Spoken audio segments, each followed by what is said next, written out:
think there's a natural affinity for flags. I see the product as a medium to be able to bring people's ideas to life, to represent something abstractly that means something to you in person.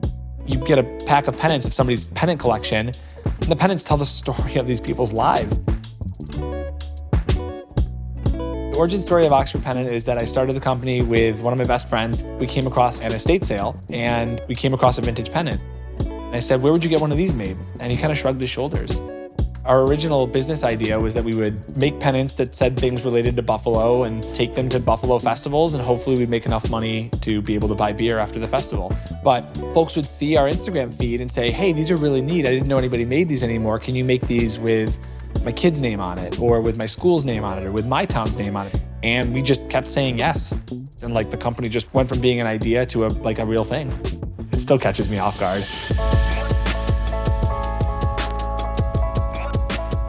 We have the ultimate benchmark, and the ultimate benchmark is the old stuff.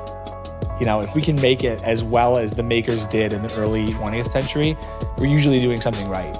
We originally purchased our Cricut to make sure that we knew what we were doing before we went out and started saying, okay, we can do this. Let's hire more people. Let's buy a larger piece of equipment. And I just thought it was the coolest thing. The Cricut is essentially a small version of an extremely high quality industrial cutter. But the Cricut is the perfect supplement to a larger machine because we largely use it for prototyping. A customer might be waiting on a sample because they want to see an example of what one piece will look like before they place their order for 1,000. The Cricut gives us the opportunity to put the project on, get the pieces cut, and then get it on to the next phase of production.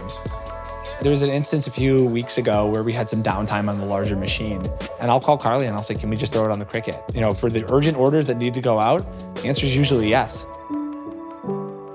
It might not be the most profitable thing in the world, but it's always been really important to me that anybody can own an Oxford Pennant. As our company reaches new heights, I believe that if we can create one special product for one person, but we can do that enough times, that we're going to have a long-term business that's around for decades.